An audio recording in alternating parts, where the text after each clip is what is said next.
नमस्कार, सी न्यूज भारत में आप सभी का एक बार फिर से स्वागत है। राजस्थान बुलेटिन में शुरुआत करेंगे भरतपुर से, जहां पर पुलिस द्वारा एक विशेष अभियान चलाया गया और जिसमें 105 मॉडिफाइड साइलेंसर लगे बाइक चालकों के खिलाफ मोटर व्हीकल एक्ट 1988 के तहत कार्रवाई की गई। और साथ ही बात होगी जोधपुर की, जहां सीमा पर तनाव कम होते ही अपराधियों के तनाव की सीमा बढ़ाने लगे साइक्लोनर टीम। इन तमाम खबरों पर करेंगे विस्तार से चर्चा। राजल देसर कस्बे वासियों ने अधिशासी अधिकारी के नाम ज्ञापन सौंपा। ज्ञापन में उल्लेख किया कि कस्बे के भार्गव बस्ती में नगर पालिका की खांचा भूमि है, जिसमें नगर पालिका रिकॉर्ड के अनुसार इसमें एक कुचेपला भैरू जी का थान बना है जो 940 दरगज भूमि है, लेकिन वर्तमान स्थिति में 300 में मंदिर बना है। शेष भूमि अतिक्रमियों द्वारा कब्जा कर ली गई है। इस भूमि में कोई आम रास्ता रिकॉर्ड में नहीं है। अतिक्रमियों द्वारा इस भूमि से रास्ता आम रास्ता होने का दावा कर रहा है। उक्त मामलों में संज्ञान में लेकर कागजात का रिकॉर्ड देकर ही निर्णय ले, ताकि आमजन की धार्मिक भावनाओं को ठेस ना पहुंचे। वार्ड नंबर 8 भार्गव बस्ती में एक पुरातन भैरू जी का मंदिर है, कुचेबड़े बाबे का, जहाँ जिसकी ज़मीन लगभग 940 दरगज है और अभी फ़िलहाल उसमें ज़मीन है लगभग 250 दरगज। और हमारी मांग है इनसे कि वो 900 दरगज ज़मीन पूरी निकाली जाए और उसके बाद में जो भी मंदिर की जितनी भी ज़मीन है उसको हम कवर करने की कोशिश में है। उसके पीछे जो सुनारों की ज़मीन है तो वो लोग उधर से रास्ता निकाल रखा है, जबकि उनका वहाँ कोई रास्ता है ही नहीं और वो रास्ते की मांग कर रहे हैं बार बार। और हम ये चाहते हैं कि वो जो भैरू जी का मंदिर है वो ज़मीन और जो भी है जितनी भी है ज़मीन भैरू जी के मंदिर के नीचे है और उसमें किसी भी प्रकार का, इसलिए हम आज उनको ईओ साहब को एक ज्ञापन दिया है जिसमें ईओ साहब को अवगत कराया है कि ये ज़मीन है जो कि मंदिर के नाम आवंटित की जाए। आज आपने नगर पालिका प्रशासनिक अधिकारियों को क्या ज्ञापन दिया, इसके बारे में विस्तार से बताइए। अतिक्रमण आया था तो मैं तो मेरा रस्तो देखियो को नहीं कदी हमारा बाप दादा ही कौन देखियो बटो कतई वर्ष मिंदर की ज़मीन देखी है। मैं तो यार मिंदर की ज़मीन ही माना। किस चीज़ का अतिक्रमण है वहाँ पे? वह तो रस्तो मांग रहा है, रस्तो वहाँ है कौन, बट वह ज़मीन है जिसकी ज़मीन पूरी कर दो। 927 दरगज ज़मीन है, वह पूरी करो, फिर बाद का वहाँ रस्तो लो बोलो देते। चूरू से सी न्यूज संवाददाता पवन शर्मा की रिपोर्ट। जोधपुर रेंज के पुलिस महानिरीक्षक विकास कुमार ने बताया कि साइक्लोनर टीम ने ऑपरेशन क्रिंसेट मून चलाकर कुख्यात तस्कर चंद्र प्रकाश और सीपी को गिरफ्तार किया। चंद्र प्रकाश, जो 28 साल का है और फलौदी का निवासी है, पर 25,000 रुपये का इनाम घोषित था। वह मादक पदार्थों की तस्करी और कई गंभीर अपराधों में शामिल रहा है। चंद्र प्रकाश का लंबा आपराधिक इतिहास है, जिसमें मादक पदार्थों की तस्करी, वाहन चोरी और आर्म्स एक्ट जैसे मामले शामिल हैं।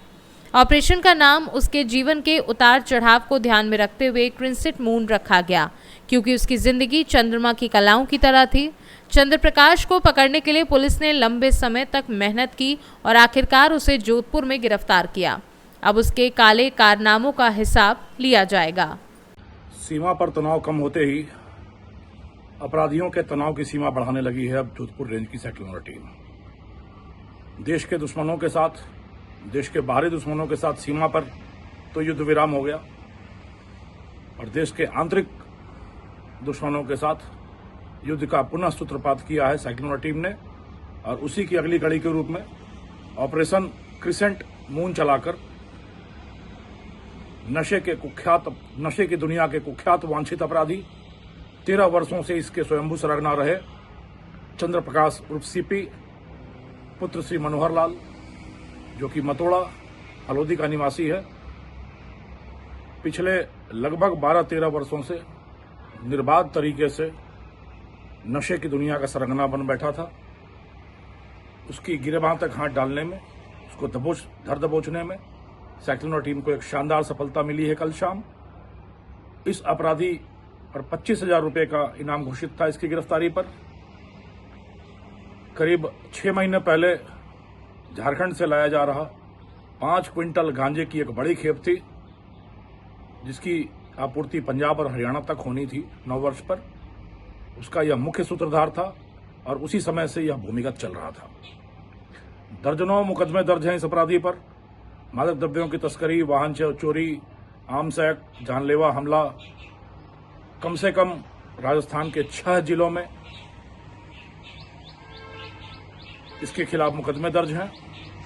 इस ऑपरेशन का नाम क्रिसेंट मून रखा गया क्योंकि कृष्ण पक्ष और शुक्ल पक्ष की तरह इस अपराधी का जीवन चलता था। लगभग आधे दर्जन बार जेल की हवा खा चुका, साल के 6 महीने जेल के अंदर रहता, अपने संपर्क सूत्रों को बढ़ाता और शेष 6 महीनों में धंधा चलाकर करोड़ों रुपए कमाता। तो कृष्ण पक्ष और शुक्ल पक्ष की तरह जीवन चलाता, धंधा चलाता, इसलिए इस ऑपरेशन का नाम क्रिसेंट मून रखा गया था।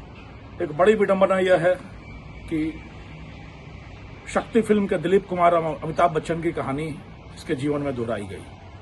पिता मनोहर लाल सेना की नौकरी करता, देश की सीमा पर दुश्मनों से लोहा लेता और पुत्र चंद्र प्रकाश अपराधी बनकर देश की युवा पीढ़ी का भविष्य अंधकारमय करता। और दिलीप कुमार की भूमिका में पिता मनोहर लाल पहले तो पुत्र को समझाया और नहीं समझते ही अपने जीवन से, अपने परिवार से निकाल फेंका। आधे दर्जन बार जेल जाने पर भी पिता का दिल कभी टस से मस नहीं हुआ और पिता ने एक बार भी जमानत कराने का प्रयास नहीं किया और पुत्र को अपनी जिंदगी से निकाल फेंका।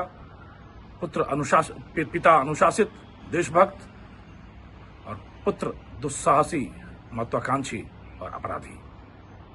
इतनी बड़ी विडंबना के बावजूद पुत्र के जीवन में कोई सुधार नहीं आया और कभी टटपुंजिये की तरह राजस्थान की सीमाओं में छोटे छोटे तस्करियां करता हुआ पुत्र धीरे धीरे अपने धंधे के तार बढ़ाता हुआ बिहार, झारखंड तक पहुंचा और डोडा चूरा, अफीम और गांजे तीनों ही धंधों का सरगना बन बैठा और पूरे समाज में जहर की निर्बाध सप्लाई आपूर्ति करता रहा। पर ऐसे अपराधियों के खिलाफ चौतरफा आक्रमण करते हुए साइक्लोनर टीम कभी मदमर्दन चलाकर, कभी संपोलिया चलाकर, कभी नशा अभियान चलाकर और कभी नशा विहीन चलाकर पूरे मारवाड़ को, पूरे राजस्थान को नशा मुक्त करने का बीड़ा उठा चुकी है, जिम्मा ले चुकी है और इस दायित्व का बड़ी सुदृढ़ता के साथ निर्वहन कर रही है। ऐसे अपराधियों के लिए हमारा यह संदेश है कि तुम दिन दिन तक चलोगे, हम रात रात चलेंगे, तुम डाल डाल चलोगे, हम पात पात चलेंगे। तुम्हारी लंबी पहुंच होगी, तुम लंबे हाथ मारते होगे, तुम लंबी गर्दन करके चलते होगे, और कानून के हाथ इतने लंबे हैं कि वह तुम्हारी उस लंबी गर्दन तक तो पहुंचेंगे ही और उस हाथ के फौलादी पंजों में तुम्हारी गर्दन ऐसी जकड़ेगी कि अपराध तो अपराध का भूत तक तुम्हारे दिमाग से निकल जाएगा और इस समाज पर जो कोड़ की तरह, खाज की तरह ये अपराधी जमकर बैठे हैं, जो इस समाज को नशे के जहर में, नशे के आगोश में लिप्त कर रहे हैं, समाज को बर्बाद करने का प्रयास कर रहे हैं, इनकी यह मनोभावना, यह आकांक्षा, यह दुर्लिप्सा कभी पूरी नहीं होगी। पूरी राजस्थान पुलिस, जोधपुर रेंज की पुलिस मिलकर इन अपराधियों का समूल विनाश करने के लिए, जड़ मूल से उखाड़ फेंकने के लिए कटिबद्ध है और लगातार इस दिशा में सकारात्मक प्रयास चल रहा है। जय हिंद। जोधपुर से सी न्यूज संवाददाता आनंद शर्मा की रिपोर्ट। भरतपुर पुलिस द्वारा एक विशेष अभियान चलाया गया जिसमें 105 मॉडिफाइड साइलेंसर लगे बाइक चालकों के खिलाफ मोटर व्हीकल एक्ट 1988 के तहत कार्यवाही की गई। ये मॉडिफाइड साइलेंसर तेज और धमाकेदार आवाज करते हैं जिससे ध्वनि प्रदूषण और सड़क दुर्घटनाओं की संभावना बढ़ जाती है। ऐसे साइलेंसर अवैध हैं और इनका प्रयोग दंडनीय अपराध है। सभी 105 बाइकों के मॉडिफाइड साइलेंसर हटवाकर उन्हें नष्ट कर दिया गया। पुलिस द्वारा अभियान जारी रहेगा और जिन वाहनों में ये साइलेंसर लगे पाए जाएंगे उनके खिलाफ कानूनी कार्यवाही की जाएगी। आम जनता से अपील की गई है कि वे मॉडिफाइड साइलेंसर का प्रयोग ना करें। यदि किसी वाहन में ऐसा साइलेंसर है तो तुरंत हटा दें। भरतपुर से सी न्यूज संवाददाता देवेंद्र सिंह सोलंकी की रिपोर्ट। फिलहाल के लिए इस खास बुलेटिन में बस इतना ही। देश दुनिया की तमाम बड़ी खबरों को जानने के लिए आप जुड़े रहिए सी न्यूज भारत के साथ। हर खबर आपके साथ, आपके हाथ।